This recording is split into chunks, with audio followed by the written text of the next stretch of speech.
directed by Mia DaCosta, upcoming director. I tell you, this movie was great. I personally loved it. Um, there's gonna be some spoilers in this. I don't want to. I'm not gonna be sitting here telling you everything. I'm not gonna do, oh, this happened and then this happened and then this happened. No, I want you to experience this for yourself. But if you don't want any kind of spoilers at all whatsoever, click out of this and come back later after you saw the movie and talk to me. Just came back from my trip from Grand Canyon. I'll put the link up here so I could share that trip with you in my episode of The Brew. I bought this cool coffee cup. About it shows the Grand Canyon and the stars and all that. Since my current love for astrophotography, got this thing going, ready to go. All right, let's talk about this. First off, this movie has a great unbroken connect from the very first film. Now, I know they had sequels, Farewell to the Flash and all that crap, right?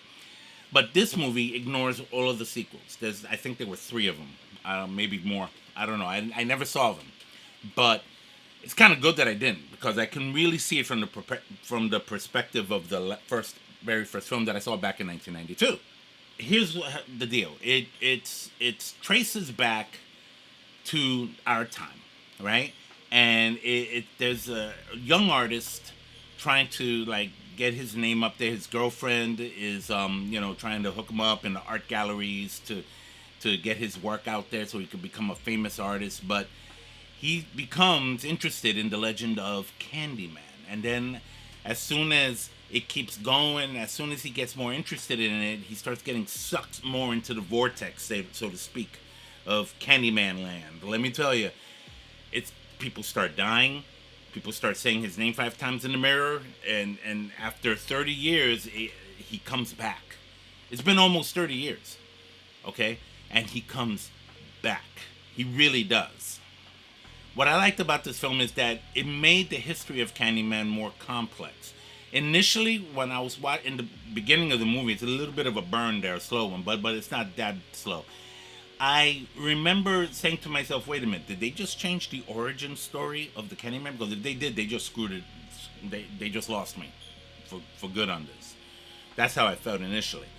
But then, as time went on, as our main character starts to look into the origin story, he finds out what really happened and how he himself is personally actually connected to the events of the first film. That's a spoiler. I loved, first of all, it was gory as heck, right? Like whenever you know what's, you see this in the preview, the teenage girls in the high school bathroom doing the Candyman thing. Yeah, and they get it. Funny enough, in this film, it doesn't really connect to the main plot. It's more like a sideshow. Like, oh yeah, here's a prime example of what happens when you say his name 5 times. All right, let's get back to the main story. It was kind of like almost a commercial break. It was funny. I was like, oh, okay. I loved how they brought back certain characters from the first film. Yeah, that's another spoiler right there. That helps wrap this up in a nice bow. It's beautiful. Look, they've already doing this with Halloween, for instance. Halloween, the one that came out in 2018, is a direct connect to the original Halloween. So there's nothing that happened in between that. They're doing the same thing with The Exorcist, which is yet to come out. This is what they did with Candyman, and it was done well. Mia DaCosta is an awesome upcoming director. She's actually supposed to be, as far as I know, doing the next Captain Marvel movie. So I'm looking forward to seeing what she does with that. The big surprise at the end, though. You know what's sad, though? I have to admit, Anthony is his name, our main character. You really feel bad for him, because it's almost as if he didn't ask for any of this. Like, he becomes interested in the legend, and as a result, he kind of becomes the legend, so to speak. And people are trying, everything that he loved and cared about is slowly taken away from him. And he just kind of goes mad. And there's this thing that happens towards the end that make you go, well, what's going to happen to him now? And at the end, you kind of see what happens to him. One thing and this is a spoiler. One thing that bugs me amazingly about this, it bugs me out, not bugs me like bothers me. I love, is that they were able to weave Candyman into a whole tapestry of other people that have experienced some kind of racial injustice over history. It's like as if we're all the Candyman. It's kind of poetic if you think about it in that perspective. But I loved how Mia DaCosta was able to weave that into the narrative of this film.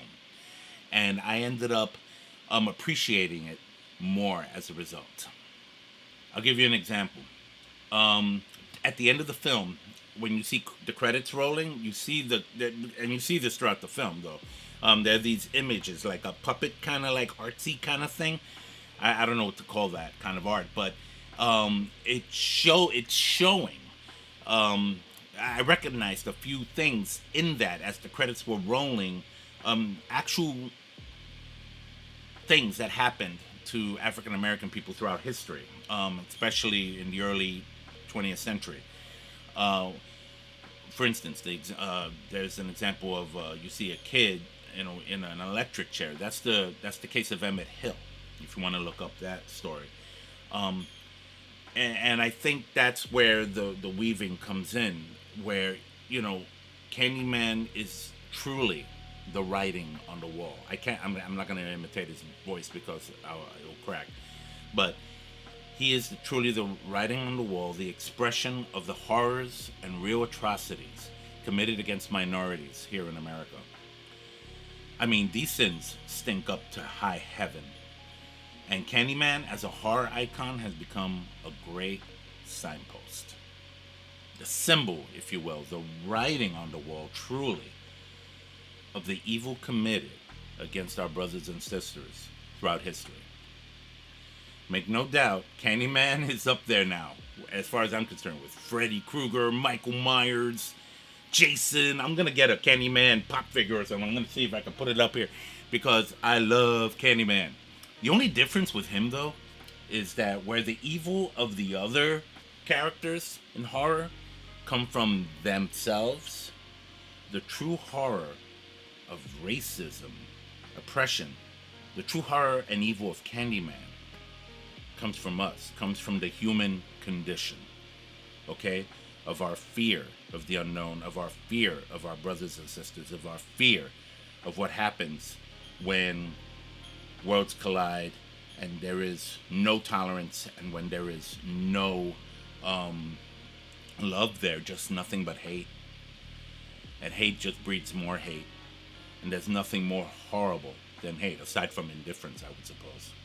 All we have to do is look in the mirror, and we can see maybe a little bit of that guilt within ourselves. We might have been guilty of it, even in the smallest forms, nothing that may have hurt anyone. All we have to do is look in the mirror. And we kind of know where we've been wrong, even to ourselves, about it. Just don't say his name 5 times when you do that, by the way. I'm going to give Candyman 4 coffee cups. It is an excellent brew. Hey, let me tell you. Candyman. Awesome film. I totally recommend it. I hope I didn't give out too much. I know people want to go into this blindly, but let me give you this one piece of advice. If you never saw the first one from 1992, please, before you go see this one, you got to see that one first. You got to see that one first, because you'll be lost. I don't understand. No, you got to see the first one. There is such a strong connect there. And I love the idea that this movie leaves open the possibility of another film. Oh, yeah. Yeah. It's kind of almost cliffhanger-ish in a way. I hope you like this review. I'm glad to be back in my room after 2 weeks of being out in the Grand Canyon chaos and everything. If you like this review, please consider subscribing. Tap on that bell for future notifications for future horror and coffee content. Until next time, this is Rafael Perez. Horror and coffee. Take care.